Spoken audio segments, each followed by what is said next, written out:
శ్రీ రమణ సద్గురుదేవాయ నమః. గురు ఉపదేశ రత్నమాల అనే గ్రంథంలో 53వ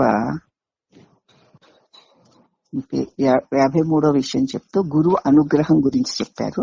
ఇప్పుడు దృఢ విశ్వాసం ఎంత దృఢంగా ఉండాలన్న అంశాన్ని గురించి చెప్తున్నారు. శ్రీ గురుభ్యో నమః. వాక్కుకి అతీతమైనటువంటి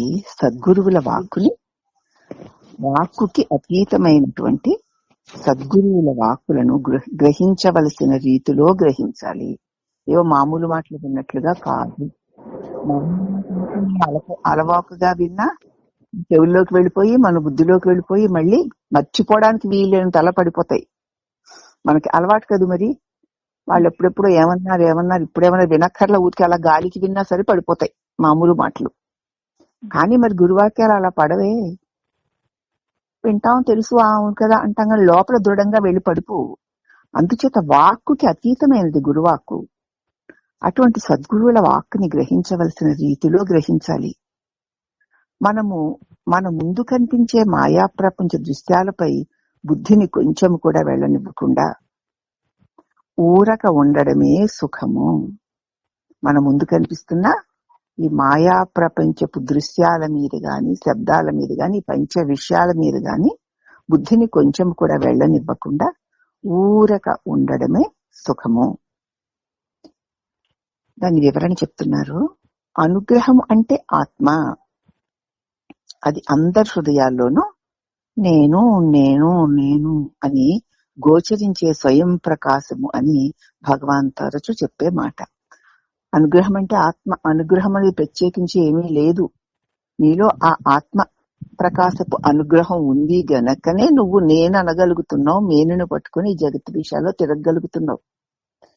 నీవు ఈ వ్యవహారాలని చేస్తున్నావంటే, మనసుతో రకరకాల ఆలోచనలు చేస్తున్నావంటే, నేను అంటున్నావంటే ఆ పరమాత్మ యొక్క దివ్య అనుగ్రహం ఉండడం వల్లనే తప్ప అనుగ్రహం ప్రత్యేకించి కొత్తగా సంపాదించేది కాదు. అనుగ్రహం ఉంది గనకనే నేనున్నాను. అనుగ్రహం ఉంది గనకనే ఆలోచనలు, అనుగ్రహం ఉంది గనకనే క్రియాకలాపాలు, అనుగ్రహం ఉంది గనకనే జగత్తు వ్యాపారాలన్నీ జరుగుతున్నాయి. కాబట్టి అనుగ్రహం అంటే ఏదో కాదు. అందరి హృదయాల్లో నేను నేను అంటూ స్వయంగా ప్రకాశిస్తున్నది ఏదో అదే అనుగ్రహము అని భగవాన్ తరచూ చెప్పే మాట.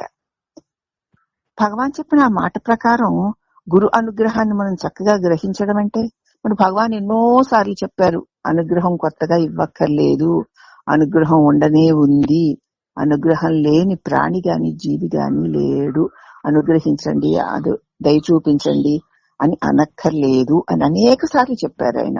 మనం విన్నాం కూడా. కానీ అనుగ్రహం కోసం మనం ఆయన్ని అడుగుతూనే ఉన్నాం, దేవతల్ని దేవుళ్ళని.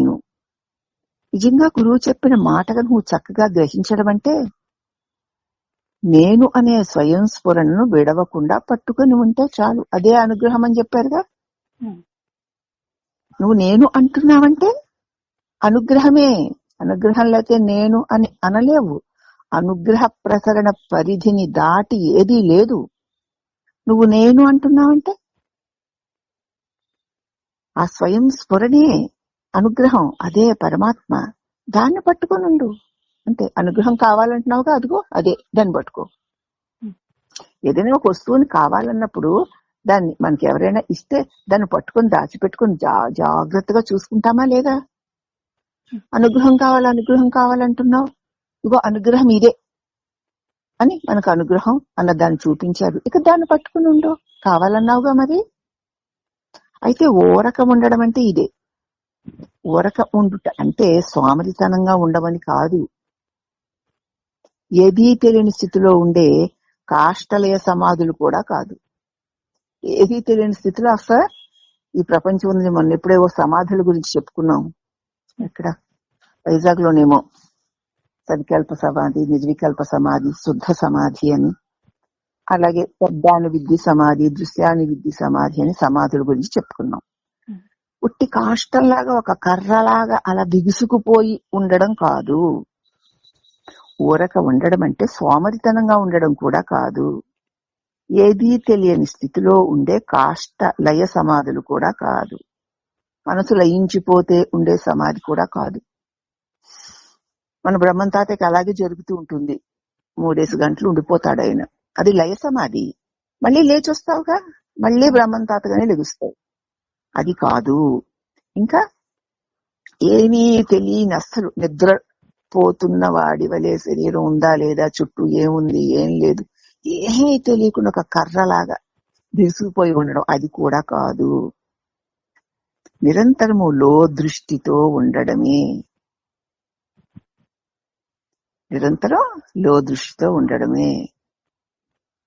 ఉన్నాను అన్న ఎరుకతో ఉన్నానని కూడా అనకుండా ఉండడమే. ఇప్పుడు అర్థమైందా? ఉన్నాను అన్న ఎరుకను పట్టుకుని ఇంకా ఉన్నాను అని కూడా అనకుండా ఉండడమే. అదే అనుగ్రహాన్ని పొందడం అంటే.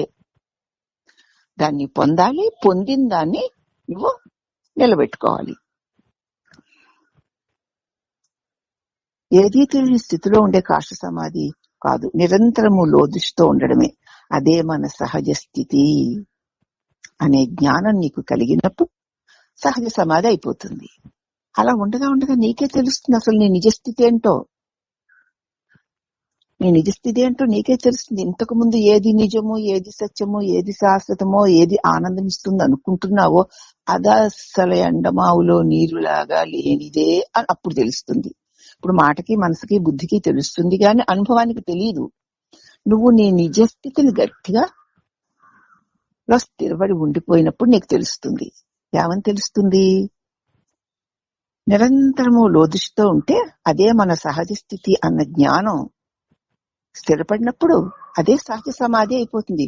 ఇంకా అక్కడి నుంచి జారి పడిపోవడాలు, లేవడాలు, కాసేపు కాష్టంలా కర్రలాగా ఉండడం, కాసేపు మనసు లయించి ఉండడం, అవేవి ఉండవు. సహజమైపోతుంది. అది అప్రయత్నంగా జరిగే గొప్ప ప్రయత్న స్థితి. నువ్వు ఈ ఒక్క పని చేస్తే చాలు. ఆ స్థిరత్వం ఎప్పుడు వస్తుంది అంటే దాంతో నీకు పని లేదు. ఇలా ఎంతకాలం పట్టుకుని ఉండాలి అన్న పని. నిన్ను నువ్వు పట్టుకోవడానికి కాలం ఏమిటి? నువ్వు ఉన్నావని నీకు తెలియడానికి, నాకు ఎప్పటికి నేను ఉన్నానని నాకు తెలుస్తుంది అని అడుగుతావా ఎవరినైనా? అడగంగా. నాకు తెలుసు, తెలిసినట్టు నిలువు అంతే అంటున్నారు. ఈ మాటల మీద దృఢ విశ్వాసం ఉండాలి.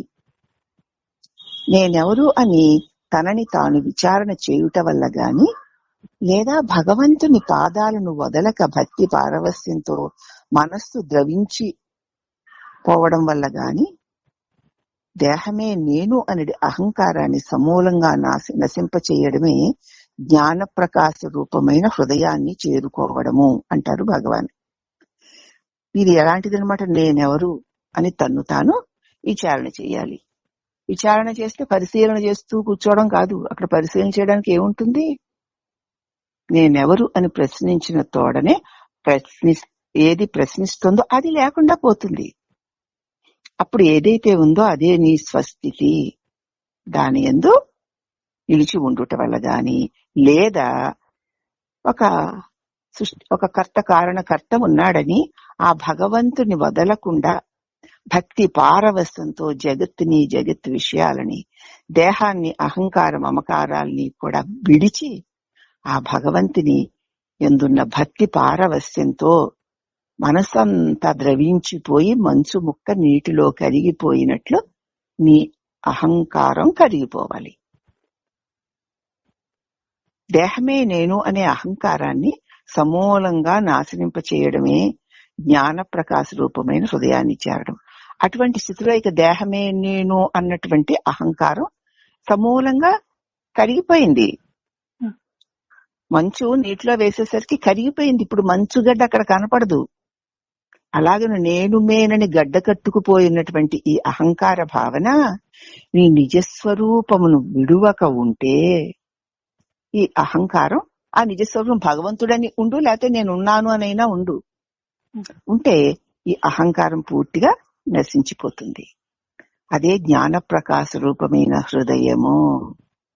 ఇంకక్కడ ఏది ప్రకాశిస్తూ ఉంటుందో, మనకి క్షణకాలం ప్రకాశిస్తుంది చూడండి, అది స్థిరమైపోతుంది. అంటూ దీనికి వివరణ ఏమని చెప్తున్నారంటే, ఆత్మ విచారణ లేదా ఆత్మ సమర్పణ. ఆత్మ విచారణ అంటే జ్ఞానమని, ఆత్మ సమర్పణ అంటే భక్తి అని. ఈ రెండిటి ద్వారానే అహంకారం నశిస్తుంది. ఆత్మ అంటే నేనెవరు అని విచారణ వల్ల నేను అప్పటికప్పుడే తొలగిపోతుంది. నేనెవరిని ప్రశ్నిస్తే ఏం మిగులుతుంది? ప్రశ్నించే నేను ఉండదు. అప్పుడు ఏది మిగిలి ఉందో అదే హృదయము, అదే పరమాత్మ. ఇది విచారణ. అయితే ఇక్కడ ఆత్మ సమర్పణ, నేను అంటే ఆత్మ. నేను అన్న భావాన్ని ఆ ఆత్మని పరమాత్ముడో దేవుడో అనుకుని నువ్వే నీదే అని అతడిలో కలిసిపోవడం. ఇది సమర్పణ అని, శరణాగతి అంటారు. ఈ రెండిటి ద్వారానే అహంకారం నశిస్తుంది. ఈ రెండిట్లో ఏది తనకు ఏ మార్గము సముచితమైనదిగా తోస్తుందో ఆ మార్గాన్ని అనుసరించుకోవచ్చు. ఈ రెండిట్లో నీకు ఏది బాగుంటుందో, ఏది చేయడానికి నీకు తేలికగా ఉంటుందో, ఏది చేయడానికి నీ మనసు ఆనందంతో పరుగులు తీస్తూ అది అవలీలుగా చెయ్యగలుగుతుందో దాన్ని అనుసరించి అహంకారాన్ని నాశనం చేసుకోవాలి. ఈ రెండిట్లో ఏదో ఒక దాన్ని పట్టుకుని అహంకారాన్ని నాశనం చేసుకోవాలి. అహంకార నాశనమే ప్రధాన భావము. అహంకారం లేని హృదయమే ఆత్మస్థితి. నేను అన్న తలంపు లేని మళ్ళీ రాని స్థితి ఏదో అది ఆత్మ, పరమాత్మ యొక్క స్వరూపము అని చెప్తున్నారమ్మా. అంటే ఇప్పుడు మనకు బాగా ఇది చెప్పడం వల్ల మనం ఎలా ఉన్నాము, మన సాధన ఎంత బలంగా ఉందని మనకు తెలుస్తుంది. నేనెవరిని ప్రశ్నించుకుని నేను లేని స్థితిలో ఉండగలుగుతున్నామా, దానికి ప్రయత్నం చేస్తున్నామా, ప్రయత్నం చేసి ఉండగలుగుతున్నామా లేదా, లేకపోతే నేను నీవాడను అని గట్టిగా ఆ పరమాత్మని పట్టుకొని ఇక మళ్ళీ వెనక్కి తిరిగి జారకుండా అతడికి అంకితమైపోయి ఉంటున్నామా అన్న రెండిట్లోనూ మనం ఏ సాధనలో పుష్టిగా తుష్టిగా ఉండగలుగుతున్నాము అన్నదాన్ని ఎవరి మటుకు వాళ్లే చూసుకోవాలి. చెప్తే తెలుస్తుంది, అర్థం అవుతుంది, బుద్ధికి కూడా తెలుస్తుంది. ఏదో నేనెవరినంటే నేను లేని క్షణాలు కొన్ని ఉంటాయి. ఈశ్వరా నువ్వే నీదే అంటే కూడా కొన్ని క్షణాలు ఏమీ లేని స్థితి వస్తుంది. కానీ వెంటనే జారి పడిపోతున్నామా, జారి పడిపోయినప్పుడు మళ్ళీ మనం తిరిగి మన స్వస్థితిని పట్టుకుంటున్నామా లేదా, జారిపోయాక ఎప్పుడో గంటల తర్వాత దొర్లిపోయి ఆ తర్వాత అదే కదా మేము దానిలోనే ఉంటున్నాం అని భ్రమపడుతున్నామా, ఇది ఎవరి మట్టుకు వాళ్ళు చూసుకోవాలమ్మా. ఎవరి గురించి ఎవరు ఏమీ అనక్కర్లేదు, అనకూడదు కూడా. ఎవరి మటుకు వాళ్ళు చూసుకుంటే వాళ్ళకే తెలుస్తుంది. అందుచేత సద్గురువుల అనుగ్రహం చేతనే మనశ్శాంతిని పొందగలము. మరొక విధంగా అది ఎవ్వరికి ఎక్కడ ఏ విధంగానూ లభించదు. అందువల్ల నిరంతరము తదేక నిష్ఠతో కూడిన హృదయంలో ఆ సద్గురువుల అనుగ్రహాన్ని కోరి పొందుతూ ఉండాలి. తదేక నిష్ఠ, సద్గురు అంటే ఎవరు? మన హృదయమే. నేను లేని ఆ పరమ మౌనమైన శాంత ప్రకాశమే. దాన్ని పట్టుకుని ఉండే కొద్ది ఆ పరమాత్మ యొక్క అనుగ్రహం నీకు దృఢపడిపోతుంది తప్ప ఇక దేని వల్ల నీకు అటువంటి స్థితి కలగదు. అందువల్ల నిరంతరము తదేక నిష్ఠతో కూడిన హృదయంతో ఆ సద్గురువుల అనుగ్రహాన్ని కోరి పొందుకోవాలి. నిరంతరం ఆ సద్గురు అనుగ్రహమే. నేను అనకుండా ఉండడమే, నాదేం లేదు, నేను నీదే అని నిరంతరం ఉండడం చేతనే అనుగ్రహ వృష్టిలో మనం మునిగిపోయి మన అహంకారం కరిగిపోవడమో కాలిపోవడమో జరుగుతుంది. తాము ముక్తి పొందాలని ఆశించే వారికి ఇదే నిశ్చయమైన మాట. ముక్తి కావాలనుకునే వాళ్ళకమ్మా ఈ బోధ. మొట్టమొదటి చెప్పారు, ఇది ముక్తి కావాలనుకునే వారికి చెప్పబడిన గ్రంథము. భౌతికంగా కలిగే వాట్లని కోరే వారికి చెప్పబడింది కాదు. ఇది బాగా గుర్తుపెట్టుకోవాలి. తాము ముక్తి పొందాలని ఆశించే వారికి ఇది నిశ్చయమైన మాట. 5 అంగాలని లోపలికి ముడుచుకునే తాబేల్లాగా పంచేంద్రియాలు వశమై అణిగిన మనస్సు ఆత్మనిష్టలో ఉండడమే సుఖం అంటే. 5 ఇంద్రియాలు కూడా ఊరికి ఇది వినాలి, అది వినాలి, అది చూడాలి, ఇది చూడాలి, అది తినాలి, ఇది తినాలి, పంచబుద్ధి వాసన చూడాలని, పర్ఫ్యూమ్లు ఆ వాసనలు చూడాలని, ఆ చల్లటి స్పర్శలు కావాలని, అట్లా ఆ పంచ జ్ఞానేంద్రియ పంచ విషయాలని కూడా విషయాల్లోకి వెళ్ళనివ్వకుండా తన మూలమైన నేను అన్న తప్పును కూడా వదిలి ఉండడం. పంచ జ్ఞానేంద్రియాలు వశమై అణిగిన మనస్సు ఆత్మనిష్టలో ఉండడమే సుఖం. అప్పుడిక మనసు కూడా అక్కడ లేదు కదా. అదే ఆత్మనిష్ట, అదే పరమ సుఖం, అదే పరమశాంతి. అది ఎవరో ఇస్తే వచ్చేది కాదు. నీవు తెలియక ఇంద్రియాల ద్వారా మనస్సుని సాయం చేసుకుని లోక విషయాల్లో అనేక జన్మలుగా తిరిగి తిరిగి తిరిగి ఈ లోకం గొప్పదని, దీనిలో గొప్ప సుఖముందని, దీన్ని పొందడమే జీవిత ధర్మమని అజ్ఞానంలో పడి ఇంతకాలం మాటల కోసం వెతికాం. సంపాదించుకుని సుఖం కంటే దుఃఖం ఎక్కువే పొందాం.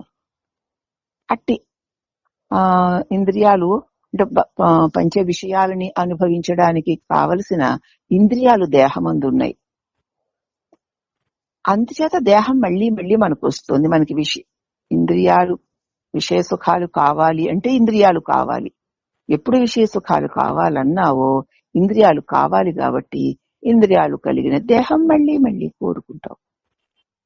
నీకు విషయాలు అక్కర్లేదు అన్నప్పటికీ ఇంద్రియాలతో పని లేదు. పని లేనప్పటిక ఇంద్రియాలు పొదగబడిన శరీరంతో కూడా పని లేదు. నీకు పని ఉందా చూసుకో. ఉంటే ఇన్ని సంవత్సరాలుగా ఇంద్రియాలు విషయాలలో అనేక అనేక అనేక అనుభవాలను పొందుతున్నాయి. తృప్తి ఉందా చూసుకో. శాంతి ఉందా చూసుకో. ఉంది కానండి ఇంకా కావాలని ఆశ ఉంది, అయితే పోతుందేమో అన్న భయం ఉంది కదా. ఎందుకంటే ఆ విషయాలు అటువంటివి. దానిలో ఉన్న సుఖము కూడా అల్పమైనది. ఉన్నట్టు ఉంటుందే గాని అది పోతూ ఉంటుంది. కాబట్టి అది ఉన్నట్టు కనిపించడము సత్యమే, దానిలో ఇంతో అంత సుఖము ఉండడం సత్యమే, పోవడం కూడా అంతకంటే సత్యం అని గ్రహించాక ఓహో కాసేపు ఉండి పోతుందన్నమాట. పోతే మళ్ళీ నిరాశే కదా, మళ్ళీ దుఃఖమే కదా, మళ్ళీ దాన్ని పొందడానికి తాపత్రయమే కదా. మళ్ళీ ఈ లోపల శరీరం ప్రారంభం తిరిగి పడిపోతే మళ్ళీ వాటిని పొందడానికి మరొక శరీరంలో చేరాలి కదా.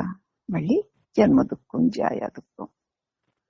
ఆ విషయ సుఖాల కోసం కదా. ఉన్నట్లు కనిపించి లేకుండా పోయే వాట్ల మీద ఉన్న కాంక్ష వల్ల కదా ఈ దుఃఖాన్ని కోరి నేను తగిలించుకుంటున్నాను.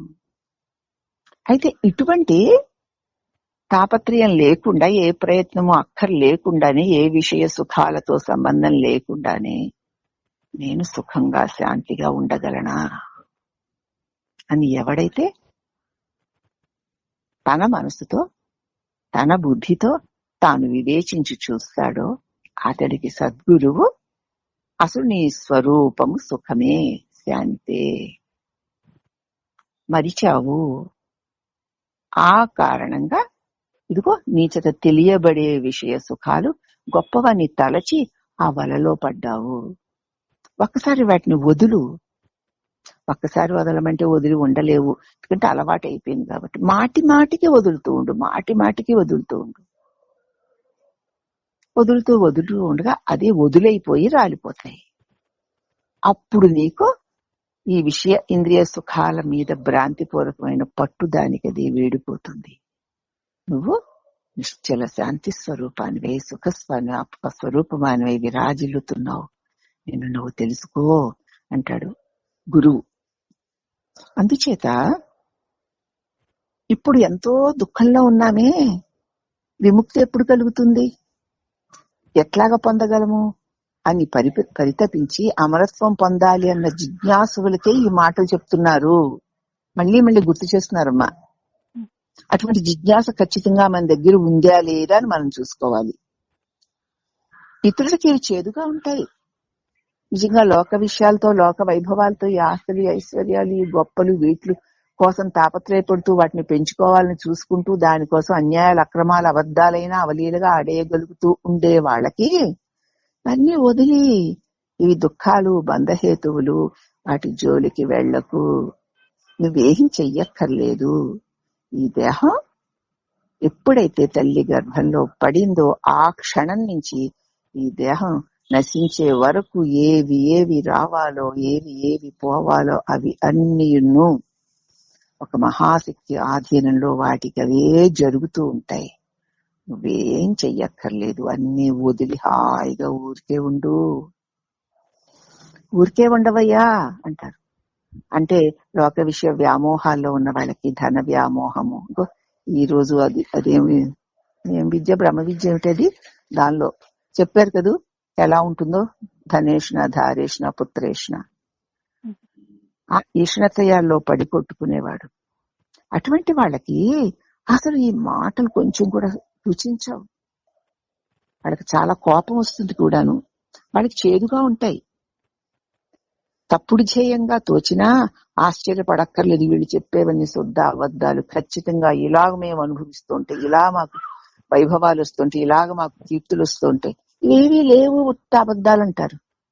తప్పుడు మాటలు చెప్తున్నారు వీళ్ళు అని కూడా అనుకుంటారు. కనుక అటువంటి వారిని విడిచిపెట్టండి. నిజమైన జిజ్ఞాసులకే విశ్వాసాన్ని ఇచ్చే మాటలు చెప్పారు. నిజమైన జిజ్ఞాసులకే అటువంటి విశ్వాసాన్ని కలిగించే మాటలు చెప్పారు తప్ప జిజ్ఞాస లేని వాళ్ళు లోక జిజ్ఞాస, లోక విషయ వ్యామోహము, దేహాన్ని పోషించుకోవడము, దాన్ని రక్షించుకోవడము, నేను నాదంటూ, నా పిల్లలంటూ, నా ఆస్తులంటూ దాన్ని పట్టుకు తిరిగే వాళ్ళకి చెప్పింది కాదు. వాళ్ళకి ఏమాత్రము రుచించదు సరికదా, వెక్కసం అవుతుంది. కానీ ఇదిగో ఇందాక చెప్పాం కదా, ఏముంది ఇక్కడ, లేదా అంటే ఉంటుంది. అది వచ్చింది బాగుందిలే అనుకునేసరికి పోతుందని భయం పోతుంది. ఇలాగే జరుగుతోంది. ఈ సంపాదించుకోవడం, పోగొట్టుకోవడం, సంపాదించుకోవడం, పోగొట్టుకోవడం, ఇలాగే జీవితం అంతా అయిపోతుంది. ఈ ప్రయాసే మిగులుతుందా? ఏ దుఃఖము లేని, వస్తే మళ్ళీ ఇంకా పోనటువంటి ఆనందం నాకు ఎక్కడైనా దొరుకుతుందా అన్న జిజ్ఞాస కలవారికి మాత్రమే చెప్పబడుతున్న బోధ. ఇది ఏ శాస్త్రాలు ఏవి అక్కర్లేదు అసలు. నిజానికి నువ్వు ఉన్నావని నీకు తెలియడానికి ఏం శాస్త్రం కావాలి? అక్కర్లేదు కదా. ఎవడో అతడు అలా వెళ్ళిపోతున్నాడు. ఏమయ్యా ఇలా రా అని పిలిచాము. చెప్పండి అమ్మా అన్నాడు. నువ్వు ఉన్నావా అని అడిగామనుకోండి, వాడు నవ్వడు. ఉన్నాను కదా, కనుకనే కదమ్మా మీరు పిలిచారు, నేను పలికాను అంటాడా లేదా? వాడు ఉన్నాడని వాడికి తెలియడానికి వాడికి ఏమైనా శాస్త్రాలు వచ్చా? వాడేమైనా తపస్సులు చేస్తున్నాడా? వాడేమైనా యజ్ఞయాగాది కర్మలు చేస్తున్నాడా? మంత్ర జపాలు చేస్తున్నాడా? ఏం చేస్తుంటే వాడికి నేనున్నాను అని వాడికి తెలుస్తుంది? మనందరి సహజ స్థితి అది, నేనున్నాను అన్నది. అటువంటి నిజమైన స్ఫురణ అందరికీ ఎప్పుడూ ఉంది, ఉంటుంది. అదిగో ఆ స్ఫురణే దైవము అని హృదయంలో స్థిరపరచుకోవాలి. అదే దైవం. నేనున్నాను అన్న స్ఫురణే దైవం, అదే పరమాత్మ, అదే నేను అన్న దానిని గురువాక్యం మీద దృఢ విశ్వాసంతో స్థిరపరచుకోవాలి. అందుకే నేను బ్రహ్మం తాతయ్య చెప్తే, అమ్మ సమ్మంగా చక్కగా ఉంటున్నానమ్మా, 3 గంటలు ప్రశాంతంగా హ్యాపీగా ఉంటున్నానమ్మా అన్నాడు. ఉంటున్నావు కదా, ఇప్పుడేమిటి? అదే ఒక ఆయనకి ఫోన్ చేస్తే ఆయన అన్నారట, ఆయన నిద్రలో బ్రహ్మం తాతయ్య ఇటు కదులుతున్నా అటు కదులుతున్నా, కృష్ణ ముకుంద మురారి, కృష్ణ ముకుంద మురారి అంటూ ఉంటాట. తెలిసినా తెలియపోయి అంటూనే ఉంటాట, లేచినా అలాగే అంటూ ఉంటాట. స్వామి ఇలా అంటూ ఉంటాను నేను, నాకు తెలియకుండానే.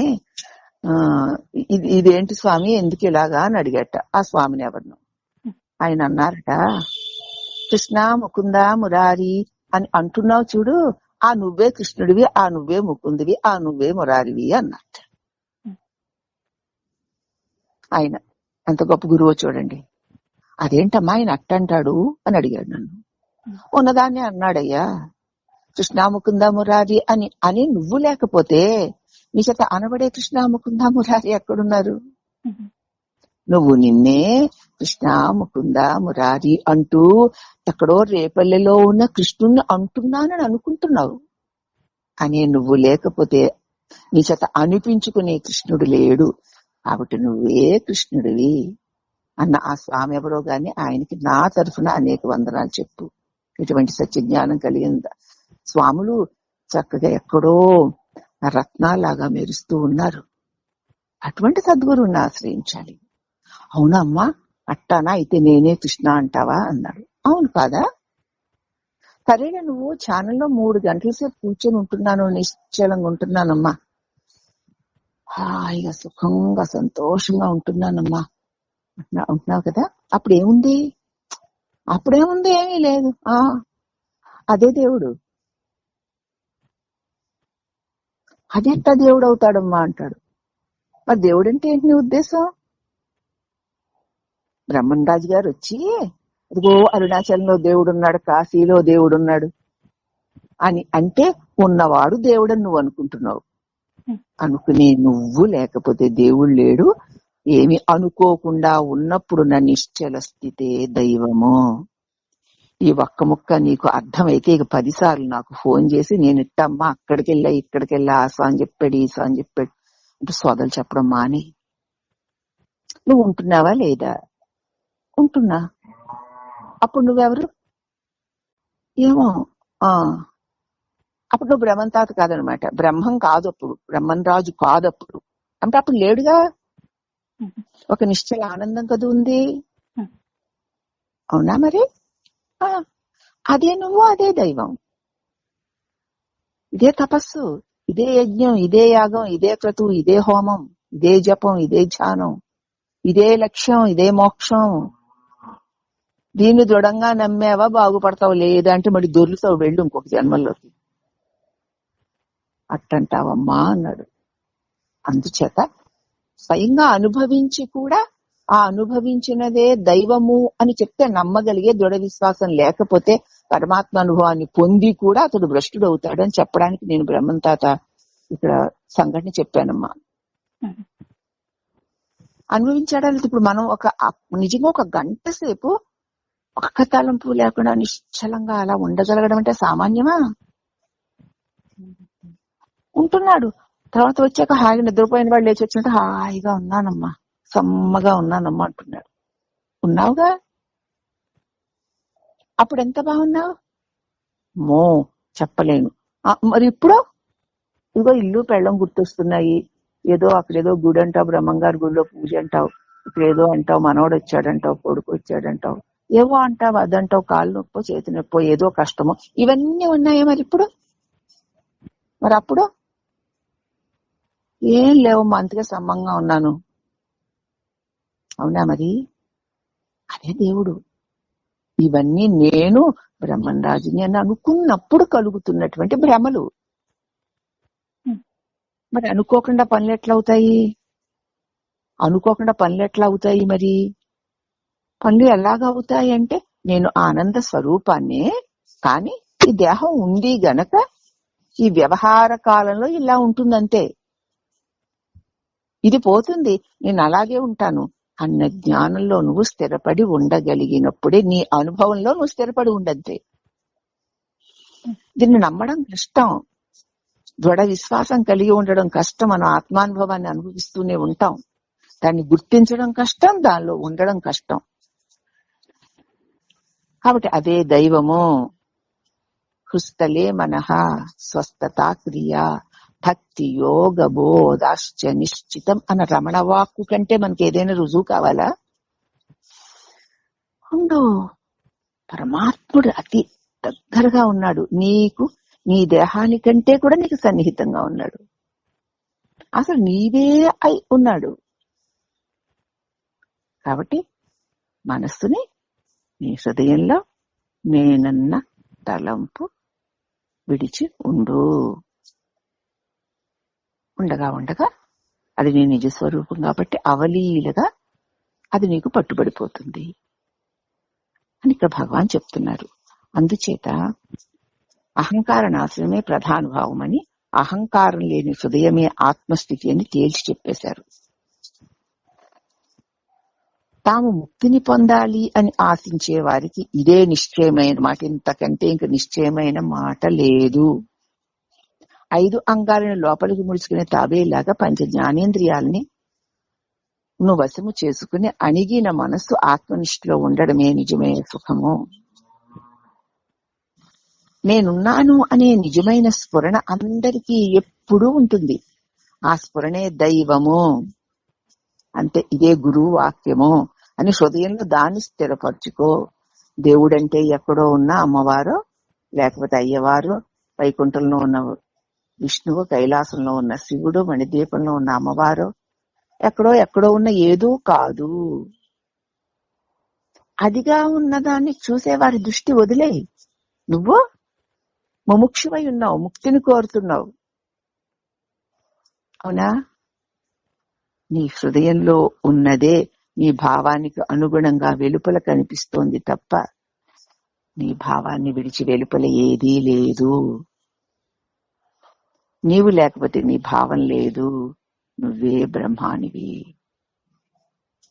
కాబట్టి నీవు నీ హృదయంలో సుస్థిరంగా ఉండు. అదే నిజమైన నేనున్నానన్న స్ఫురణే, అదే నీ నిజస్వరూపము, అదే దైవము అని నువ్వు హృదయంలో గట్టిగా స్థిరపరచుకో. ఎటువంటి సందేహాలు ఇక పెట్టుకోవద్దు, అపనమ్మకాలు పెట్టుకోవద్దు. పై మాటల మీద విశ్వాసంతో నిజమైన ఆత్మస్ఫురణే దైవము.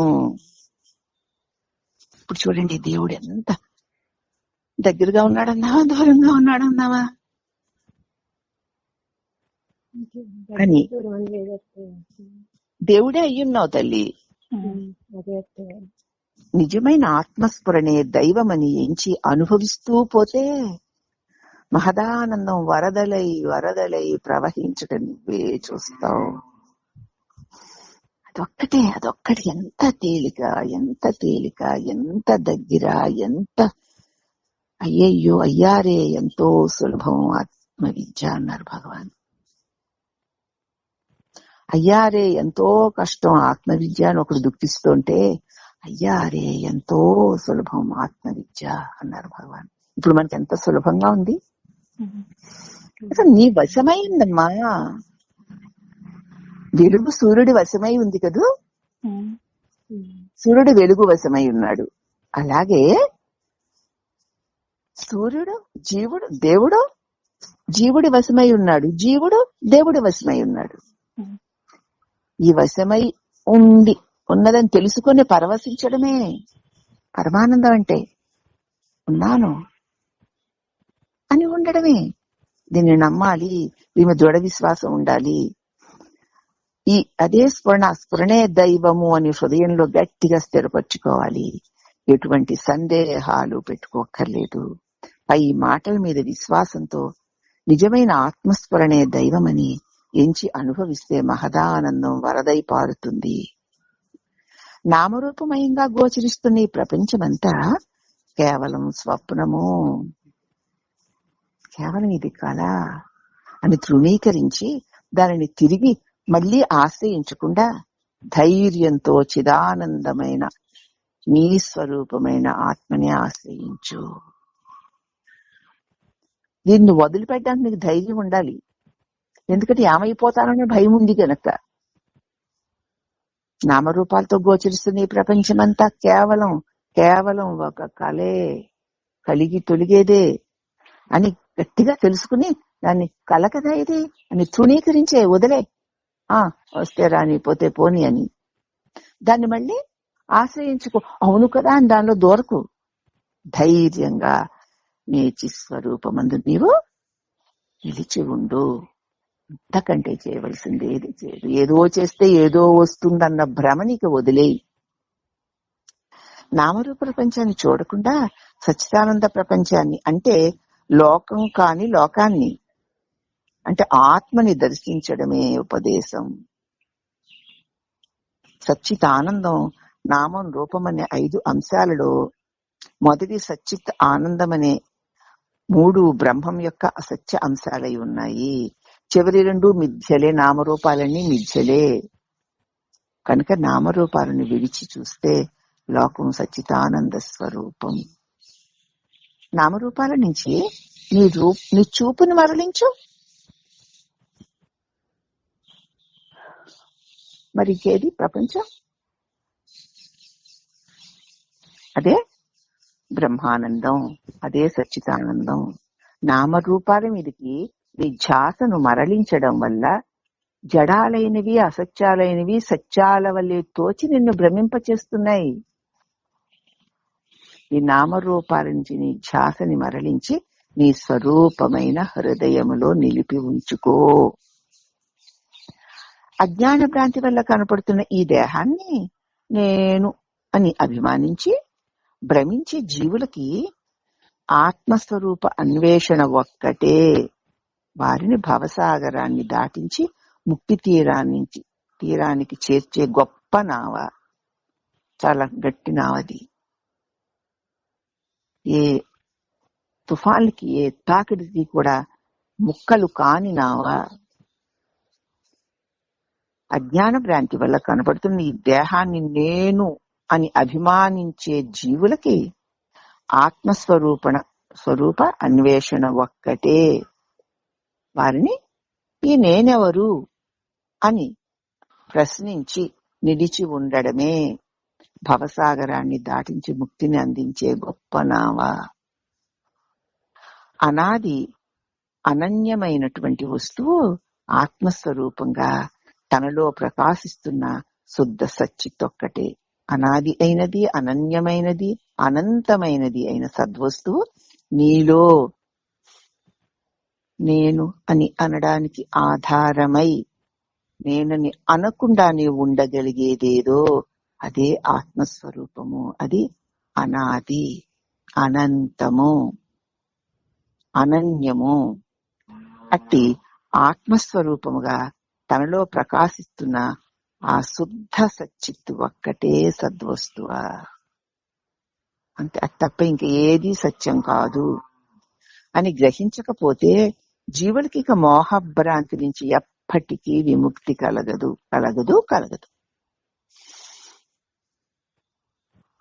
ఉండడం సత్ అయితే, ఉన్నాను అనడం చిత్తు. అవి రెండీ లేకపోతే ఎక్కడైనా ఎవరికైనా ఏదైనా ఉందా అమ్మా ఇంత బోధలు విన్నాక? లేదమ్మా. ఉండడం సత్తు. ఉన్నావా లేదా? ఉన్నాను అని ఎరిగి ఉన్నావా లేదా? అది చిత్తు.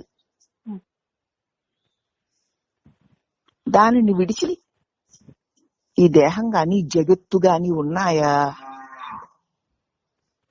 లేవు కదా. మరి ఇంకా సత్ చిత్తనే స్వరూపమై ఉండగా దాని యందు తోచు నామరూపాలు నేననుకోవడమే భ్రాంతి. ఎప్పుడైతే అదే సద్వస్తువా అని గ్రహించకపోతే ఈ నామరూపాల భ్రాంతిలో పడిపోయిన జీవులకి ఈ మోహభ్రాంతి నుంచి విముక్తి ఎప్పటికీ లభించదు. మళ్ళీ పడితే పడు, తిరిగితే తిరుగు. కాబట్టి సద్గురు బోధిస్తున్నటువంటి ఈ బోధని చక్కగా ఉన్నానని ఎరిగి ఉన్నాను అని ఉండడానికి అప్పటికి మనకి మిగిలిన ఆయువుని ఎక్కువగా వాడుకుంటూ ఉంటే దాని బలం వల్ల నీ స్వరూపం అదే అయి ఉండడం చేత ఈ నామరూప భ్రాంతి అవలీలగా తొలగిపోతుంది. అప్పుడే నీకు పూర్ణ శాంతి. లేదా జన్మ పరంపర తప్పదు, ముక్తి రాదు. లోక వ్యవహారాల్లో విసుగు విరామం లేకుండా తిరుగుతున్నావే, ఏమన్నా విసిగిపోయావు పొద్దునుంచి ఇప్పుడు దాకా? ఇది అయిపోయాక అది, అది అయిపోయాక అది, ఇలా చేద్దాం అలా చేద్దాం, ఇన్ని గంటలకి అన్ని గంటలకి ఇది, ఇలాగా ఒక్క నిమిషమైన ఏమిటి ఇలాగా ఆలోచిస్తున్నా? నాకు విసుగు ఎందుకు వేయడం లేదు? వాళ్ళ గురించి వీళ్ళ గురించి గంటలు గంటలు మాట్లాడుకోవడానికి, ఈ సంఘటనల గురించి ఆ సంఘటనల గురించి ఉపన్యాసాలు వినడానికి, అనడానికి, ఏవేవో పనులు, అప్పచ్చులు పప్పచ్చులు వండుకోవడానికి, ఇల్లు గుమ్మాలు దులుపుకోవడానికి, అడుక్కోవడం వీళ్ళ తగలయ్యా. దీనికి విసుగు విరామం లేకుండా అలిసిపోయినా సరే ఇది తప్పదు, మరి జీవిత లక్ష్యం అన్నట్టు చేసేసుకుంటూ ఉండడం. ఎంత శ్రమ పడిపోతున్నాము. దానికోసం పెట్టే టైంలో కనీసం ఒక్క అరగంట, ఒక్క పావు గంట ఇదెవరు, నేనెవరు అని నిశ్చింతగా ఒక్క పావు గంట ఉండడానికి వాడుకోలేవా? ఇంతకంటే దౌర్భాగ్యం ఉందే? ఇన్నాళ్ళ నుంచి చేస్తూ వచ్చావు, ఏం మిగిలింది నీకు? వేళ చేస్తావు, రేపు చేస్తావు, ఏమొస్తుంది నీకు?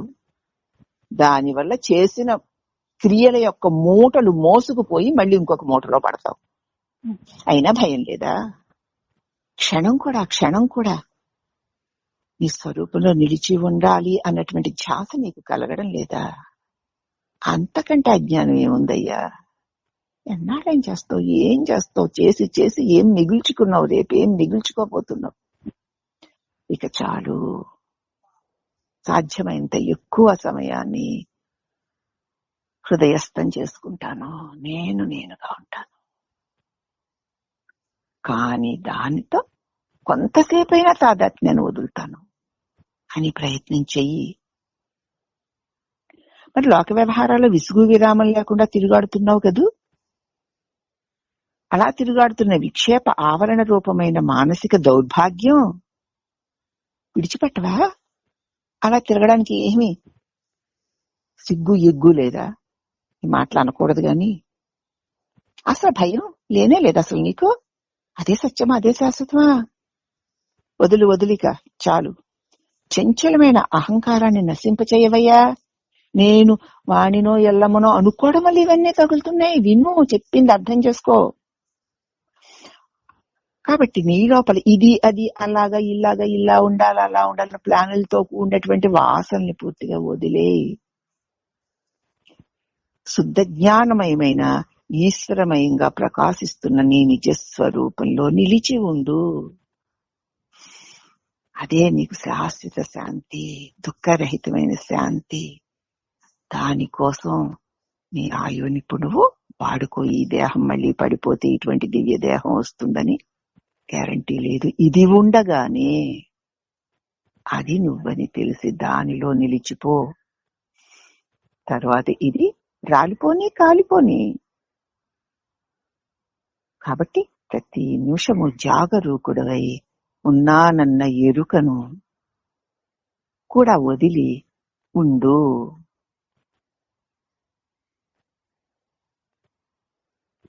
అనాత్మ విషయాలు ఎటువంటివో నీకు తెలుస్తుందా? ఎంతకని ఉదాహరణ చెప్పమంటావు? దహించే ఎడారి వంటివి.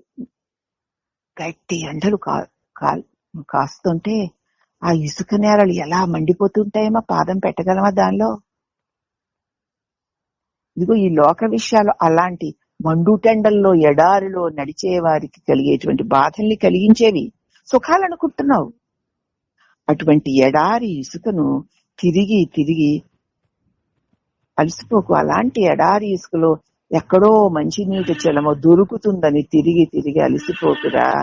ఎందుకురా ఈ దుఃఖాల పాలవుతావు? చల్లటి నీడ వ్యాపించి ఉన్న శాంతి నిలయమే నీ హృదయమే. చల్లటి నీడ వ్యాపించి ఉన్న శాంతి నిలయం నీ హృదయమై ఉండగా, నీవై ఉండగా, నిన్ను విడిచి నీ నిజస్వరూపపు శాంతిని మరచి దుఃఖ స్వరూపము భ్రాంతిమయమైన దేహము నేనని తలచి ఈ ఇంద్రియాల ద్వారా తోచే ఈ ప్రపంచంలో సుఖముందనుకుని వెంపర్లాడుతున్నావు, అలిసిపోతున్నావు. ఎడారిలో నీటి కోసం వెతికే వెర్రివాడిలాగా ఎక్కడా అటువంటి సుఖం శాంతి దొరకదు. నీ హృదయం అనే శాంతి వృక్షం కింద హాయిగా ఆసీనుడవై దుఃఖరహితమైన శాంతిని పొందు. అక్కడికి వచ్చి ఇక ఆత్మభోగమైన విందును ఆరగించు, శాంతిని ఆరగించు. ఆత్మభోగం శాంతి, శాంతి, శాంతి. భక్తి పొంగంగా భగవంతుని పాదాలనే శరణు నుండి తపస్సు చేస్తున్న ఓయి సాధకుడా. భక్తితో భగవంతుని పాదాలనే శరణు పొంది తపస్సు చేస్తున్న ఓయి సాధకుడా. అనిమాది అష్టసిద్ధుల మీద ఆశలు పెంచుకున్నవాడిలాగా మారకయ్యా. వాటిని పూర్తిగా విడిచిపెట్టు. సదాశివమయమైన ముక్తి పరమానందాన్ని పొంది అనుభవించు. భగవంతుని మీద భక్తి పొంగిపోతోంది. శరణు పొంది ఉన్నావు, తపస్సు చేస్తున్నావు, కానీ మధ్యలో అణిమాది అష్టసిద్ధులు వచ్చేస్తూ ఉంటాయి. వాటి మీద ఏ మాత్రము భ్రాంతి పడకు, భ్రమ పడకు. ఏది వచ్చినా అది పోయేదే, ఎంత గొప్పదైనా అది పోయేదే. వాటిని పూర్తిగా విడిచిపెట్టు. నీ చేత తెలియబడేదంతా త్యజించవలసిందే. నువ్వే సత్యం, నువ్వే సత్యం. సదా శివమయమైన ముక్తి నీ స్వరూపమే అని నీ స్వరూపమందు నువ్వు నిలిచి ఉండు. ఎంత గొప్పవైనా రాని పోని, ఎంత కష్టాలైనా రాని పోని. కష్టాలు, గొప్పలు, తిప్పలు దేనికి? దేహం నేననుకున్న వాడికి, హృదయంలో నిలిచిన వాడికి అవి అసలు ఉండనే ఉండవు. ఒకవేళ ఉన్నా వాటి మీద ఏ విధమైన మోహము ఉండదు. కానీ మధ్యలో నిలవకుండా కాసేపు ఏదో సిద్ధిలో, ఏదో జ్ఞానం, ఏదో భక్తితో వచ్చేసి ఒకసారి సంతోషం కలిగేసి కన్నీటి ఏరైపోయి దుఃఖాలు కారిపోయి దేవుడి మీద ఏదో ఏదో కలిగేస్తుంది అనుకోకు. అది అంతసేపు నిలుస్తుంది గనక బోధబలం ఉన్నంతసేపు. మళ్ళీ దేహంలోకి వచ్చేసరికి మళ్ళీ ఇవన్నీ మళ్ళీ చుట్టుకుంటాయి. దేనికి అసలు లొంగకు. లొంగడం ఏమిటి? అసలు ఉండవు అన్నది నువ్వే. నీ నిజ స్థితిని ఒక క్షణం కూడా వదలకు. అటువంటి సదాశివమైన ముక్తి పరమానందాన్ని పొంది అనుభవించు. అన్నామలయే నా ఆత్మ అని శ్రీ భగవాన్ అన్నారు. అరుణాచల శివుడే నా ఆత్మ. శివుడు, హర, సదాశివం, గురుపదం వంటి పదాలన్నీ ఆత్మని సూచించిన మాటలే.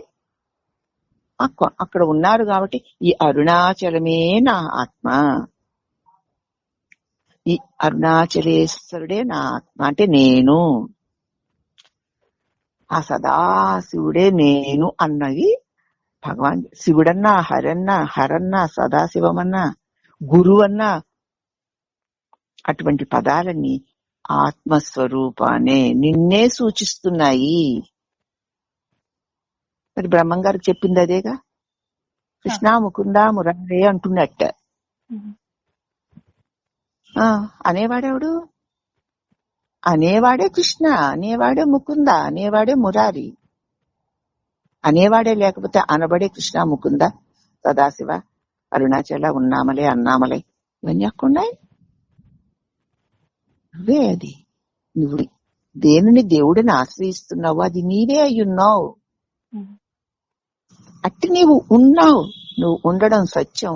ఆ ఉన్నట్టు తోచేవన్నీ అసత్యాలు అని గ్రహించు. అదే సదాశివమైన ముక్తి పదాన్ని పొంది అనుభవించడం అంటేను అని చెప్తూ, మనస్సుని మరుపు ఎరుకలకు లోబడనివ్వకు. కాసేపు మర్చిపోవడాలు, కాసేపు తలుచుకోవడాలు, అటువంటి ఊగిసలాటలు మనసుకి ఇవ్వవద్దు. భగవద్ అనుగ్రహ ఆకర్షణకు వశమై నిర్మల జ్ఞానస్తంభమైన పరమశివుని జ్యోతిర్మయ పాదాల యందు మాటి మాటికి రమించి ఉండు. అసలు మర్చిపోవడం, మళ్ళీ గుర్తు తెచ్చుకోవడం.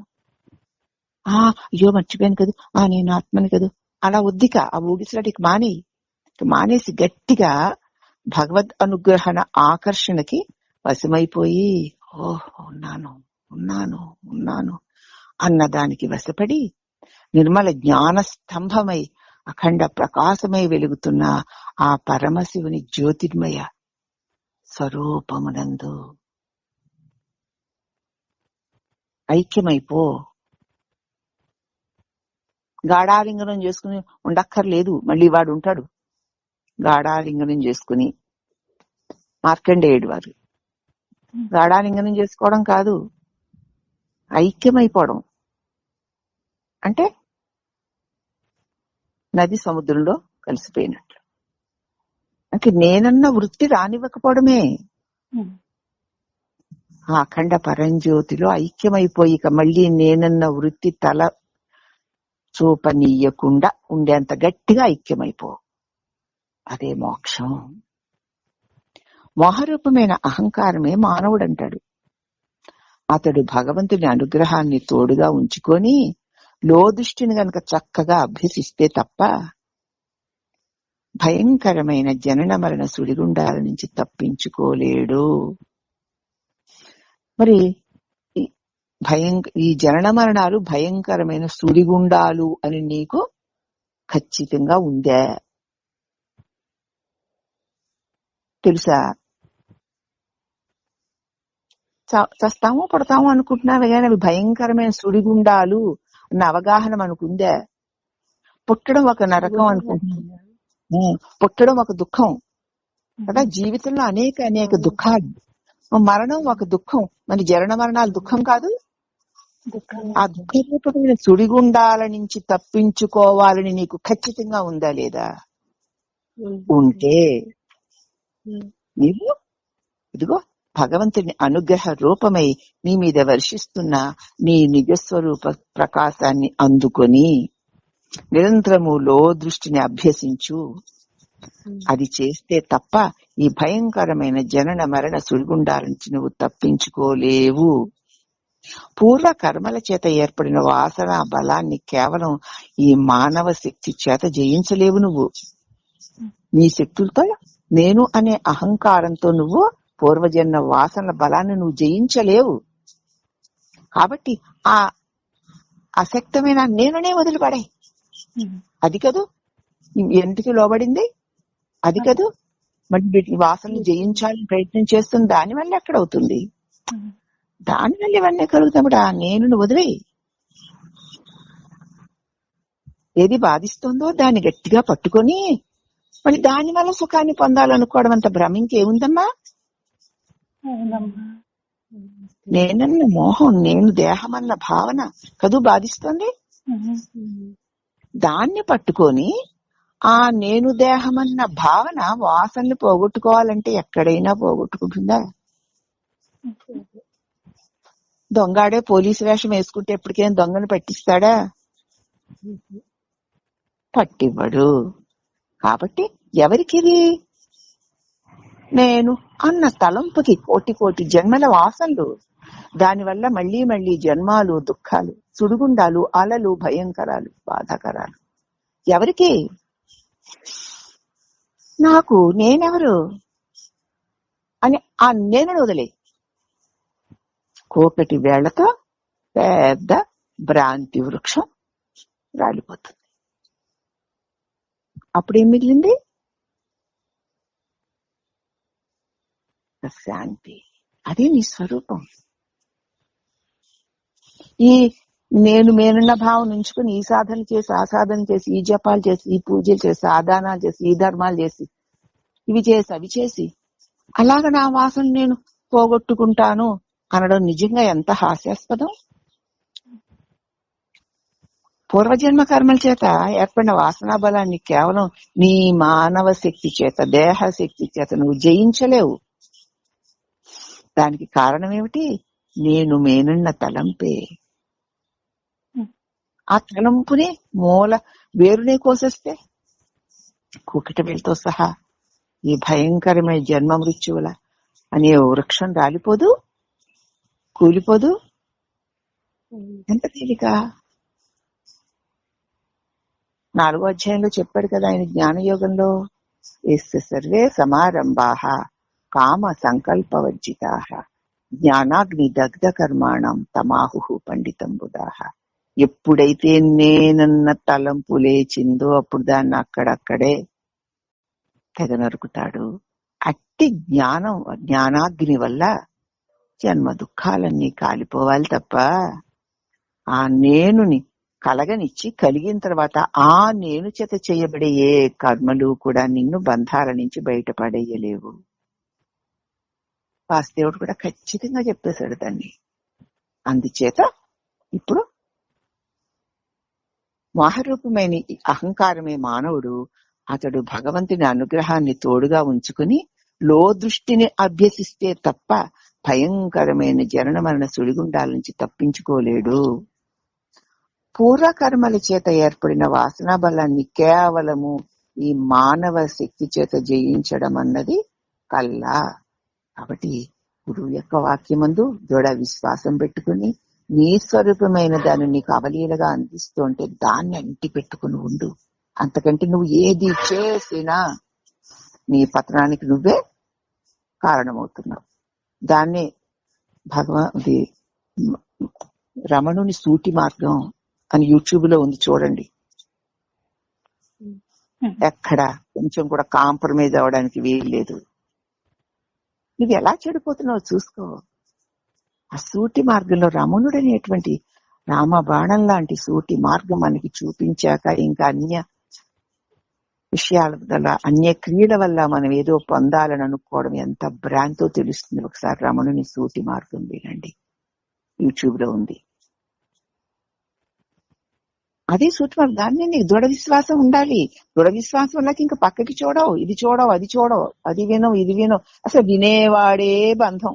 వాడిని తీసేయడానికి ప్రయత్నం చేస్తావు తప్ప వాడిని ఉంచుకొని ఇవి అవి వింటాం, అవి ఇవి చూస్తాం అనుకోవడం మళ్ళీ మోహమే. కాబట్టి నీ వాక్కుకి అతీతమైన సద్గురువుల వాక్కుని గ్రహించాలి అంటే మన ముందు కనిపించే మాయా ప్రపంచ దృశ్యాల మీద కొంచెం కూడా బుద్ధి చెలించనివ్వకుండా ఏకాగ్ర దృష్టితో నీవు వింటూ ఉన్నప్పుడు నేను అన్న ఆ స్పృహ, ఆ స్ఫురణ, దాని ఎందు నువ్వు స్థిరంగా నిలబడగలుగుతావు. దానిని అంటి పెట్టుకుని ఉండడమే మోక్షం తప్ప మిగతా దేని వల్ల నీకు మోక్షం రాదు అని గురువు చెప్తున్నారు. కాబట్టి దాని ఎందు దృఢ విశ్వాసం ఉంచి ఆ ఒక్క సాధన మాత్రమే చెయ్యి. అంతకంటే ఇంకేది చేసినా నీ పతనానికి నువ్వే కారణం అని దృఢ విశ్వాసాన్ని గురించి చెప్పి ఇక్కడ 55వ ఉచ్చిష్టము అన్న అంశం చెప్తున్నారు. ఆత్మసిద్ధుడైన సద్గురువు స్వానుభవంతో శిష్యునికి అనుగ్రహించు జ్ఞాన ఉపదేశ వాక్యాలే ఆయన భుక్తశేషమైన ఉచ్చిష్టము. ఉచ్చిష్టం అంటే ఎంగిలి అంటాం. ఎంగిలి అంటే గురువు గారు తిన్న తర్వాత ఆయన చేతిలోంచి ఒక ముద్ద మనం తింటే అది ప్రసాదం అనుకుంటాం కదా, అది నోటితో తినేది, అది కాదు ఇక్కడ. అది అయి ఉండొచ్చేమో మనకి తెలియదు. గాని ఆత్మసిద్ధుడై ఉన్న సద్గురువు తన స్వానుభవంతో శిష్యుడికి అనుగ్రహించి జ్ఞాన ఉపదేశ అవి కూడా నోట్లోంచి వస్తున్నాయి కదా, ఆ వాక్కులే ఆయన భుక్తశేషమైన ఉచ్చిష్టము. ఆయన అనుభవించిన దాన్ని తిరిగి మనకిస్తున్నాడు. దానిని నిజమైన ఉచ్చిష్టము అంటారు. అది విని శిష్యుడు మౌనంగా మనసుని ఎగిసి పడనివ్వక తన స్వరూప నిష్టలో ఉండడమే ఆ ఉచ్చిష్టాన్ని ఆనందంగా ఆరగించడము. ఆయన జ్ఞాన ఉపదేశ వాక్కులే మనకి ఆయన భుక్తశేషమైన తినగా మిగిలిన ఉచ్చిష్టము. అది విని శిష్యుడు మౌనంగా మనస్సుని తలంపులతో ఎగిరి పడనివ్వకుండా ఉన్నానన్న తన ఎరుక స్వరూప స్థితిలో నిష్టతో ఉండడమే ఆ ఉచ్చిష్టాన్ని ఆనందంగా అనుభవించడం అవుతుంది. ఎంత గొప్పవాడు చూసారా, ఎంత అద్భుతమైన అనుభవం ఇది. మౌన గురువుకి తన దేహాభిమానాలను సమర్పించిన తరువాత ఇప్పుడు అక్కడ ఇంకేముంది, మరి మౌనమే కదా ఉంది. దానికి పునాది అన్నదంతా సమర్పించిన తర్వాత ప్రసాదంగా మిగిలినది ప్రకాశవంతమైన ఏమిటా ప్రసాదం? ఆత్మస్ఫురణ. నేనున్నాను అన్న స్ఫురణే మిగులుతుంది ప్రసాదంగా. నేను వాణిని, నేను ఎల్లమ్మని, నేను పొల్లమ్మని అన్న చెత్త చెదారం అంతా రాలిపోతుంది. దానిని హృదయంలో అనుభవించడమే గురు ప్రసాదాన్ని శిష్యుడు భుజించడము. ఆత్మస్థితిలో జీవించే జ్ఞానులు ఈ భూమిలో జీవించి ఉండడమే ఈ లోకానికి లభించిన ఈశ్వర ప్రసాదం అని పూర్వులు చెప్పేవారు. ఆత్మస్థితులైనటువంటి జ్ఞానులు ఈ భూమి మీద జీవించి ఉండడమే ఈ లోకానికి లభించే ఈశ్వర ప్రసాదము. జ్ఞానుల జీవితమే పాపాలన్నిటినీ పోగొట్టగల పరమ పావనమైన ఉచ్చిష్టమని తెలుసుకోవాలి. జ్ఞానుడి జీవితమే మన పాపాలన్నింటినీ ఆయన ఉన్నారు అంటే చాలా ఆయన సన్నిధానం ఒక ప్రసాదం, ఆయన దృష్టి ఒక ప్రసాదం, ఆయన స్పర్శ ప్రసాదం, ఆయన అనుగ్రహం, నీ స్వరూపాన్ని నీకు తెలియచేసే ఆయన బోధ ప్రసాదం. ఆ ప్రసాదం వల్లనే మన జీవితంలో ఉన్న పాపాలన్నీ పోగొట్టుకోగలగడానికి పరమ పావనమైన ఉచ్చిష్టమైన ప్రసాదము, అట్టి దివ్య ప్రసాదము వల్ల మాత్రమే మన జన్మ జన్మల పాపాలు తొలగిపోతాయి తప్ప నువ్వు ఎన్ని చేసినా అవి తొలగవు. జ్ఞానులు ఈ భూమి మీద ఉంటే చాలండి, పాపాలన్నీ పారిపోతాయి. ఇక వారు మాట్లాడవలసింది గాని ఉపదేశించవలసింది గాని ఏది ఉండదు. వాటి అవసరం కూడా ఉండదు. వారి సన్నిధాన బలమే విశ్వమంతా వ్యాపించి శాంతి తరంగాల్ని వెదజల్లుతూ ఉంటుంది, కాంతి తరంగాల్ని వెదజల్లుతూ ఉంటుంది. దానికి అర్హత కలిగిన హృదయాల్లో ప్రవేశించి వారిని తరింపు చేసేస్తూ ఉంటుంది. అంతే. నువ్వు ఆర్తితో తపంతో ఉన్నావా? అంతే. ఎక్కడ ఉన్నా సరే ఒక జ్ఞాని ఆయన శాంతి తరంగాలు నీ దగ్గరికి వచ్చేస్తాయి, నీ హృదయంలోకి చేరిపోతాయి, నీ జన్మ దోషాన్ని తొలగించేస్తాయి, పరమశాంతిలో ముంచేస్తాయి. నీ ఆర్తి దానికి తగినట్లుండాలి. ఎంత ఎంత తపనతో నీ సత్యస్వరూపాన్ని పొందాలన్న కాంక్షతో నువ్వు ఉంటావో అంతంత ఎక్కువగా ఆ జ్ఞాని యొక్క జ్ఞాన తరంగాలు, ప్రేమ తరంగాలు, శాంతి తరంగాలు విశ్వమంతా వ్యాపించి ఉన్నాయి గనక దానిని కోరుతున్న ఆర్తి కలిగిన ఒక జిజ్ఞాసు యొక్క హృదయంలోనికి చొచ్చుకొని పోయి అతనిలోని జన్మ వాసనలన్నీ క్షాళన చేసేస్తాయి. అతడు ఇక్కడున్నాడు, అక్కడున్నాడు, దూరంగా ఉన్నాడు, దగ్గరున్నాడు, దగ్గరికి వెళ్ళాలి, కూర్చోవాలి, ముట్టుకోవాలి అంటుకున్నో. నీ లోపల పరమాత్మ కావాలన్న ఆర్తి ఉంటే చాలు. ఆ జ్ఞాని యొక్క బోధా తరంగాలు, శాంతి తరంగాలు నీ హృదయంలోకి చేరిపోయి నిన్ను తరింప చేస్తాయి. ఒక జ్ఞాని జీవించి ఉండడమే చాలు. అయితే మరండి ఇంత చెప్పాక అడుగుతారు, మరి అలా ఆసక్తి లేని పాపాత్ములు ఏమైపోతారండి? వాళ్ళు కూడా వెనకాల వస్తారు, ఎప్పటికైనా అక్కడికి రావాల్సిందే. వస్తారు వాళ్ళ కర్మలన్నీ తీరాక. అవునా? వాడు అర్హతలను బట్టి వాడు తగ్గించాటుకు నెట్టివేయబడుతూ ఉంటారు. ఆ దేవుడు ఈ దేవుడు అనుకుంటూ, ఆ స్వాములారు ఈ స్వాములారు అనుకుంటూ, ఆ మంత్రగాడు ఈ మంత్రగాడు అనుకుంటూ, ఆ జ్యోతిషుడు ఈ జ్యోతిషుడు అనుకుంటూ తిరిగి తిరిగి తిరిగి తిరిగి ఆఖరికి వారు కూడా ఇక్కడికి రావాల్సిందే. ఎక్కడికి? పరమాత్మయే కావాలి అన్న మానసిక స్థితికి చేరుకోవాల్సిందే.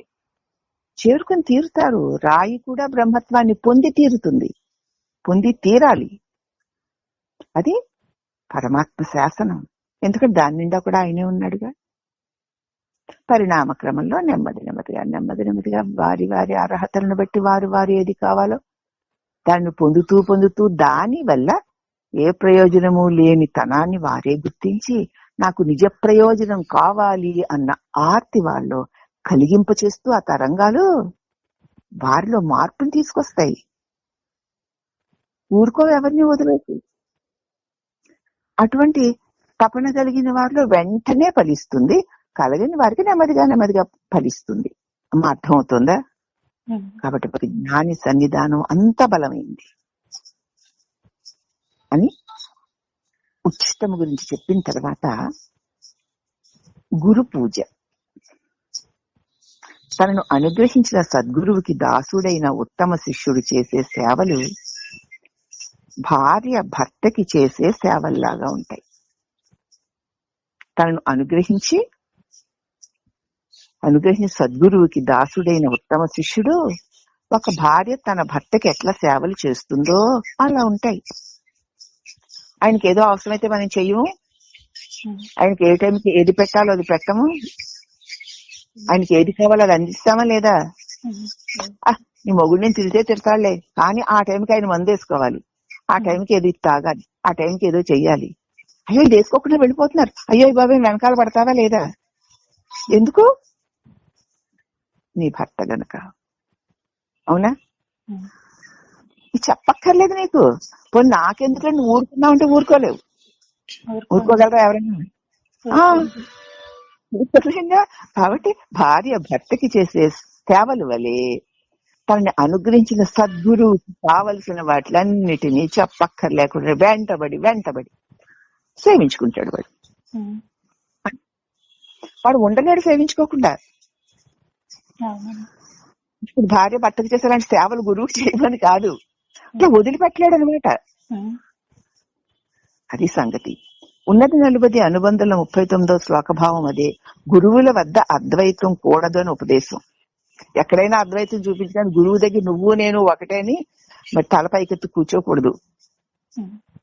అంతరంగంలో ఒకటే, కానీ బాహ్యమందు కూడా అద్వైతం కూడదు. భర్త యందు భార్య కూడా అంతే ఉండాల్సిందే. నువ్వు వాడికంటే తెలివైందని అయితే అయి ఉండొచ్చు, ఏమో ఏదైనా నీకుంటే ఉండొచ్చు, కానీ వాడి ముందు నువ్వు తల వంచి ఉండవలసిందే, ఉండి తీరాల్సిందే. అదంతే, నీకుండేది నీకుంటుంది. అదే రకంగా ఎక్కడైనా అద్వైతం ఉండొచ్చేమో గాని గురువు సన్నిధానంలో అద్వైతం ఉండకూడదు. అదే గురు పూజ. సద్గురువుల నిర్మల జ్ఞానజ్యోతి వంటి వారని తెలుసు కదా. నిర్మలంగా ఉంటారు జ్ఞానజ్యోతి. ఎందుకంటే జ్ఞానజ్యోతిని ఎట్లా గుర్తిస్తా అంటే వారి పలకరించిన వారి దగ్గర ఉన్న ఎంతసేపు పరమాత్మని గురించి, నిన్ను గురించి, నీ ఆత్మని గురించే వాళ్ళు మాట్లాడతారు తప్ప అన్ని విషయాలు వాళ్ళు మాట్లాడరు. ఎందుకంటే అసలు అన్ని విషయాలు వాళ్ళకి తోచవు గనక వాళ్ళ గురించి వీడి గురించి మాట్లాడడానికి ఏం మాటలు ఉండవు. మరి ఒకవేళ మాట్లాడవలసి వస్తే ఎంత త్వరగా దాన్ని తుంచేసి మళ్ళీ ఆత్మ గురించి, దైవం గురించి మాట్లాడాలా అన్న ఆతృతోటే ఉంటారు. చూస్తేనేమో అబ్బా ఎంతసేపు చూసినా బోధలు ఏమిటో, ఒక్క నిమిషం కూడా ఖాళీ లేకుండా అని అనిపిస్తూ ఉంది ఇతరులకి. అంటే అన్ని విషయాలతో సంబంధం ఉండదు. అంటే సద్గురువులు నిర్మల జ్ఞానజ్యోతి వలె ఆ జ్ఞాన ప్రకాశాన్ని, బోధా ప్రకాశాన్ని, శాంతి ప్రకాశాన్ని విరజిమ్ముతూ ఉంటారు. ఆ గురుపాదాలే తనకి సకలము అని ఎవరు శరణు వేడుతారో ఆ శిష్యులకి గురువు అనుగ్రహం వలన చిత్తశుద్ధి కలిగి జ్ఞానసిద్ధి కలుగుతుంది. ఆహా, నా స్వరూపాన్ని నాకు తెలియజేసిన నా గురువు కంటే నాకు రక్షకుడు ఎవడుంటాడు? ఆయన వల్ల కదా నాకు ఇదంతా తెలిసింది. తెలిసిన తర్వాత ఇక ఆయన నేను అన్నది రెండు లేదని, ఉన్నది ఒకటేనని, నా నిజస్వరూపపు సుఖము నుంచి జారకుండా నన్ను మళ్ళీ బోధరూపంలో ఎత్తిపెట్టి ఆయనే కదా ఉంచుతున్నారు.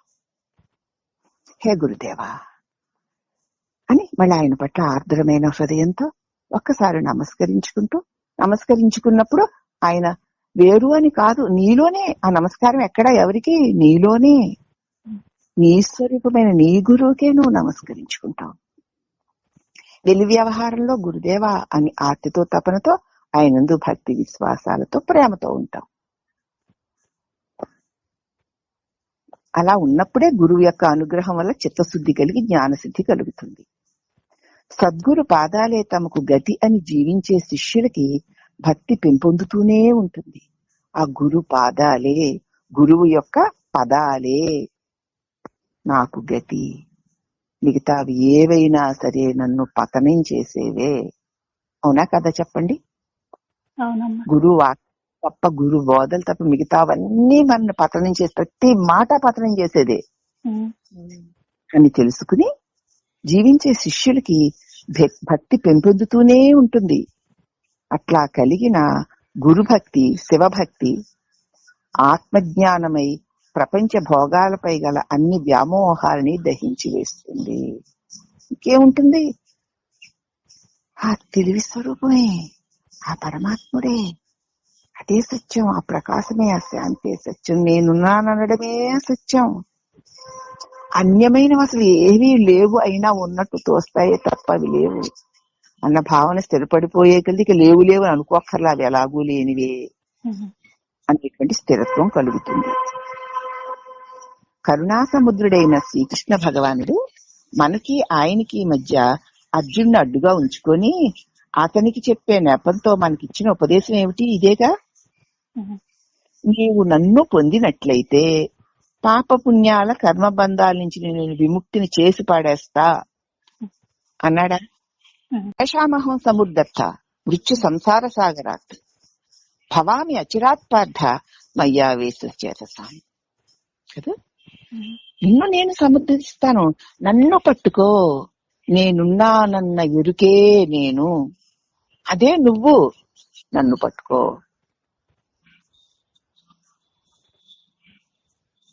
అంతే.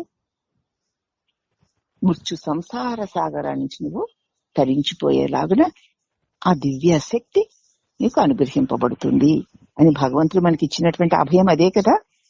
ఇదేనా మరి ఇప్పుడు భగవాన్ చెప్తుంది కూడా? సద్గురు చరణాలను పూజించే భక్తే నిజమైన మంత్రము. అది తలెత్తే వాసనని అక్కడికక్కడ నాశనం చేసేస్తుంది, బ్రహ్మజ్ఞానాన్ని కలుగ చేస్తుంది. వెంటనే ఏమాత్రం లోభమో మోహమో లేకపోతే వాళ్ళ గురించి వీళ్ళ గురించి ఏదో ఒక ఆలోచన వచ్చిందంటే వెంటనే గురుదేవా రక్ష, మీ దివ్య బోధ అనే రక్షనివ్వండి, అనవసర విషయాల్లోకి జారిపోనివ్వకని నా ఆర్తితో ఒక్కసారి పిలిచావా. అదే గురుచరణాలు పూజించే మహామంత్రం. అది తల ఎత్తే వాసనలన్నింటినీ నాశనం చేసి బ్రహ్మజ్ఞానాన్ని కలుగ చేస్తుంది. కనుక గురి భక్తియే శ్రేష్టమైన మంత్రము. మనస్సు అక్కర్లేని విషయం గురించి ఇలా ఆలోచించడం మొదలుపెట్టిన వెంటనే గురుదేవా అన్య చింతనలోనికి వెళ్ళనివ్వకండి, మీ దివ్యత్వంలో నిలిపి ఉంచండి స్వామి అని ఒక్కసారి ప్రార్థించి నువ్వు ఊరుకుంటే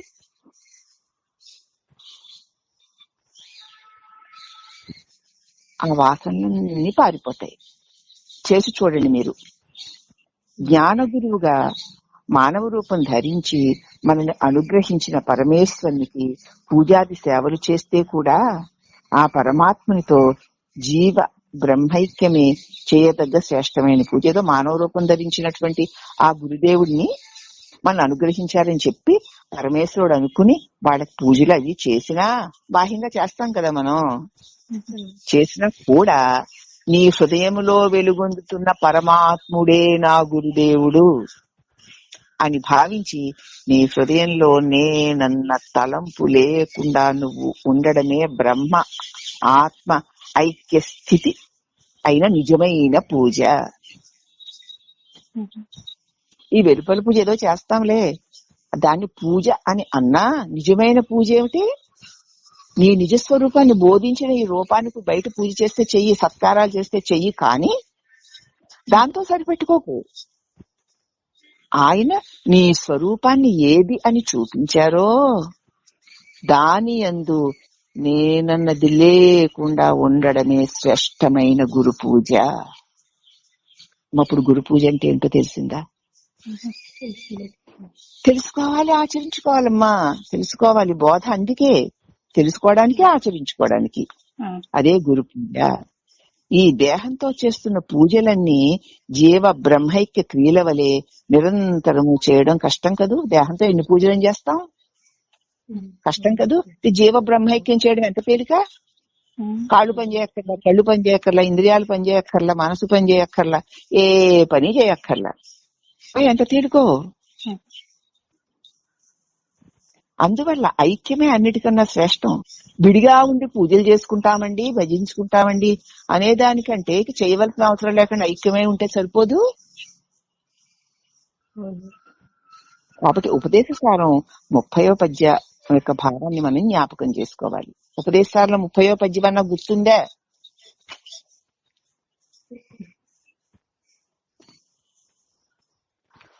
కిం స్వరూపమేత్యాత్మదర్శనే అవ్యయా భవా పూర్ణచిత్సుఖం బంధముఖ్యతీతం పరం సుఖం విందతిహ జీ వస్తు దైవికః అహమపేతకం నిజ విభానకం మహదిదంతపో రమణవాగియం. మహదిదంతపో రమణవా ఏమిటి?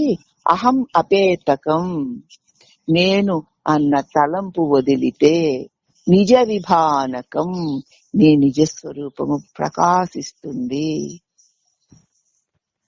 మహదిదంతపో అత్యంత మహత్, అత్యంత గొప్పదైన దానిని రమణుల వాక్కు నుంచి మనకి ప్రసాదింపబడిన దివ్య ప్రసాదం అదే.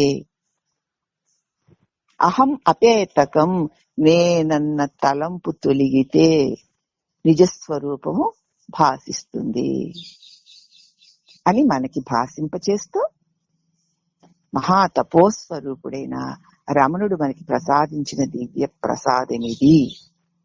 అవునా కదా? ఇప్పుడు దాని గురించి కదా మనం చెప్పుకుంటున్నాం.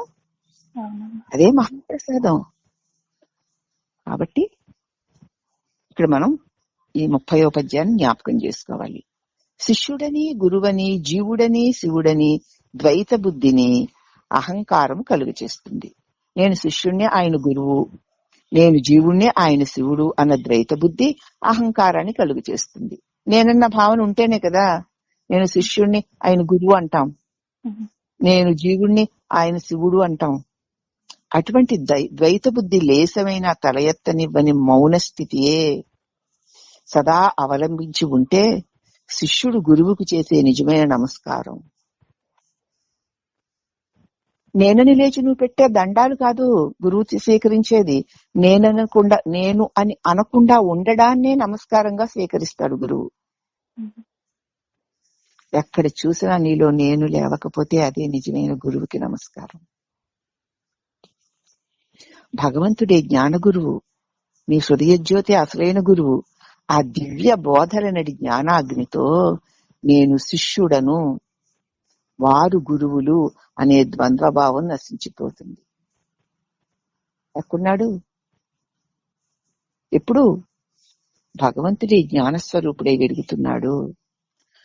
అట్టి దివ్య బోధని భగవంతుడే మనకు ఒక రూపంలో వచ్చి అందిస్తున్నాడు. ఆ బోధ అనే జ్ఞానాగ్నిలో నేను శిష్యుణ్ణి, ఆయన గురువు అనే ద్వంద్వం. నేను అని అనవుగా నువ్వు. నేనని అనకపోతే ఆయన అని అనడానికి ఎవరు ఉండరుగా. దాని ఫలితంగా వాసనారహితమైన మౌన నిష్టయే వారికి చేసే ఉత్తమమైన పూజ. నేననకుండా ఉండమ్మా, అది చాలు. అదే షోడశోపచార పూజల కంటే గొప్ప పూజ సహస్రనామ పూజ. అఖండ అదేమిటో కోటి కుంకుమార్చనట, సహస్ర కోటి కుంకుమార్చన. కాకినాడలో శ్రీపీఠంలో శక్తి పూజ చేస్తారట రేపు కార్తీక మాసంలో. ఏమిటి 1 కోటి కాదు, సహస్ర కోటి కుంకుమార్చన, 1000 కోట్ల కుంకుమార్చన. 1 నెల రోజులు ఆపకుండా సాగుతుందట.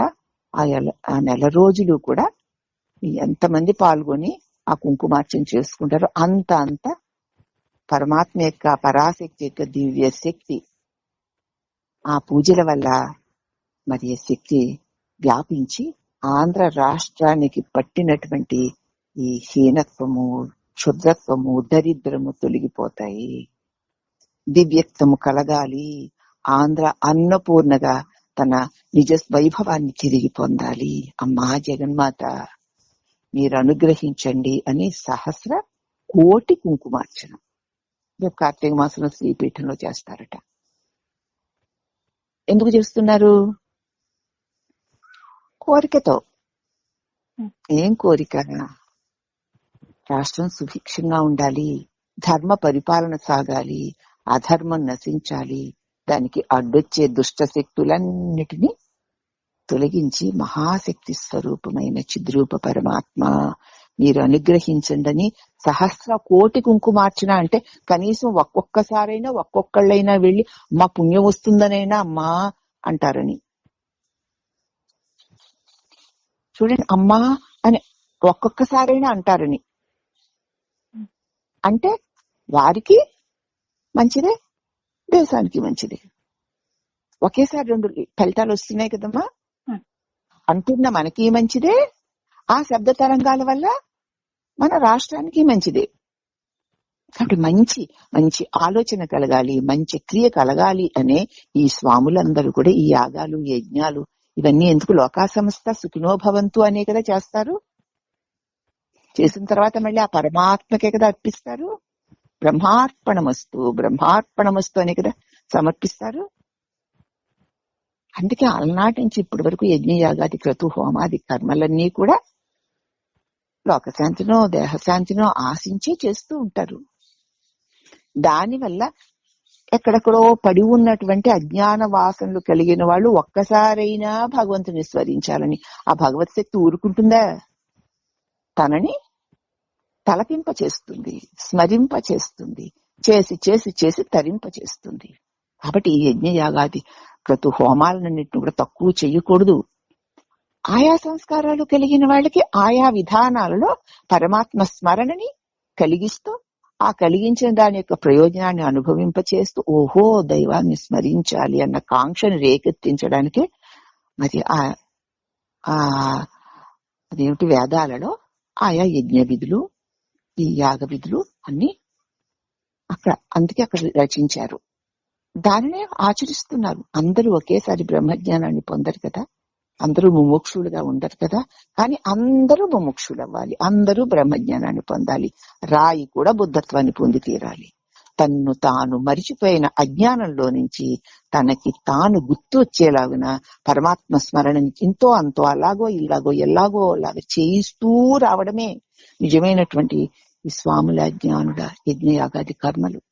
అది ఎవరు జీయర్ స్వాములు చేస్తున్నారా, ఏదో మరి అద్వైతానికి సంబంధించిన స్వాములు చేస్తున్నారు. వీళ్ళు ఏ స్వామి చేస్తున్నా అది లోకశాంతి కోసమే చేస్తున్నప్పుడు మన చేత ఆ భగవంతుని నామం అక్కడ తెలుసో తెలియకో పలకబడుతుంది కదా. ఆ పలికిన పుణ్యం ఊరికే వదలకుండా లోపలికి చేరి నీళ్ళ పాపాలని తొలగించడానికి మళ్లీ మళ్లీ మనసు చేత పలికింప చేయడానికి ఫలానా కారణము అని చెప్తే తప్ప మనం ఆ పని ఫలానా లాభం అని చెప్తే తప్ప ఆ పని చెయ్యలేం. కాబట్టి ఈ కారణంగా ఈ లాభాన్ని కోరి మనం ఈ దివ్య యాగాన్ని చేస్తున్నాం, యజ్ఞాన్ని చేస్తున్నాం, ఆరాధన చేస్తున్నాం. ఇన్ని కోట్లో హనుమాన్ చాలీసా చేయించారు. ఎందుకంటే కనీసం ఈ రోజు నేను హనుమాన్ చాలీసా ఇన్నిసార్లు చదువుతాను అని ఒక నిష్ట పెట్టుకొని వాడు కనీసం ఆ కాసేపైనా కూర్చొని చేస్తాడు. కాబట్టి ఆ చేసిన ఫలం చాలా గొప్పది. కాబట్టి జ్ఞానుల యొక్క ఆ అనుగ్రహ కిరణాలు ఎక్కడెక్కడి వారినైనా సరే వాళ్ళ సంస్కారాలకు తగినట్లుగా శుద్ధి చేయడానికి చేయబడుతున్న క్రియలే తప్ప అవి వారి సన్నిధానం అంత బలమైంది అని తెలుసుకోవాలి. అవన్నీ తప్పులని కాదు, వారి సంస్కారాలు తగిన వారు ఉన్నారు. వారిని తీర్చిదిద్దుకునే బాధ్యత పరమాత్ముడికి ఉంది. పరమాత్ముడు చేయించుకుంటూ ఉంటాడు అన్న దానిని మనం మర్చిపోకూడదు. వారా చేస్తున్నారు, పరమాత్మ సంకల్పాన్ని కలిగించి ఆ దివ్య సంకల్పానికి అన్ని విధాలైనటువంటి అనుకూలాలు కలిగిస్తున్నాడు. అందరినీ ఒక చోటికి చేరుస్తున్నాడు, చేయిస్తున్నాడు. ఎంత శక్తివంతుడు పరమాత్మ. ఒక సంకల్పం సిద్ధించాలి అంటే పరమాత్మ యందు దృఢ విశ్వాసం ఉంటే ఆ సంకల్పం అన్నిటినీ సిద్ధింపచేస్తుంది అన్నదానికి నిదర్శనం ఇక్కడ మనకి తెలుసు. కాబట్టి ఎక్కడెక్కడో ఎంతో ఎంతో మంది స్వాములు ఎన్నో యజ్ఞాలు యాగాలు క్రతువులు లోకశాంతి కోసం చేస్తున్నారు. సరే స్వంత శాంతి కోసం ఇంకా ఏదో స్వంత స్వలాభేక్ష కోసం చేసేవాడు చేయనోడు వాడు దాన్ని పొందుతారు. వాళ్ళ సంస్కారాలు అక్కడ ఉన్నాయి. దాని సంగతి కాదు మనకు కావాల్సింది. అందుచేత ఇక్కడ మనకి ఏమిటంటే మోక్షమే లక్ష్యం గనక వారందరూ వారి వారి సంస్కారాలకి ఈశ్వరుడు చేసుకునే పనులు అలాగే ఉంటాయి. అందరి పనులు ఆయనే తేషామహం సముద్ధర్త అని చెప్పేశాడుగా. ఎవడు నన్ను ఏ విధంగా ఆశ్రయిస్తాడో వాడిని ఆ విధంగా నేను అనుగ్రహిస్తాను అన్నాడు మళ్ళీను. అవునా? ఏప్యన్య దేవతాభక్త్యా యజంతో మాం ఉపాసతే తేపి మామేవ కౌంటయ యజంత విధిపూర్వకం. ఎవరు వేరే వేరే దేవతని ఏ విధంగా పూజించి అర్చించినా వారికి ఆయా ఫలాలను నా ద్వారానే వారి చేత ఇప్పిస్తాను అన్నాడు. ఏమిటనుకుంటారు భగవద్గీత అంటే? అంతే, ఆయన దివ్యానుగ్రహం అలా జరుగుతూ ఉంటుంది. అలాగే నువ్వు గనక ఈ జగత్తు సత్యమా నిత్యమా అన్న విషయాన్ని వదిలి అసలు నువ్వు సత్యమా నిత్యమా అన్న విషయాన్ని చూడు. నేనంటే ఎవరు అని నిలిచి చూడు. ఆ నేనన్నది తొలగిపోగా నిలిచి ఉన్నదేదో అదే నీ నిజస్వరూపమైన పరమాత్మ అని, ఈ నేనెవరు అని అంతర్ముఖంగా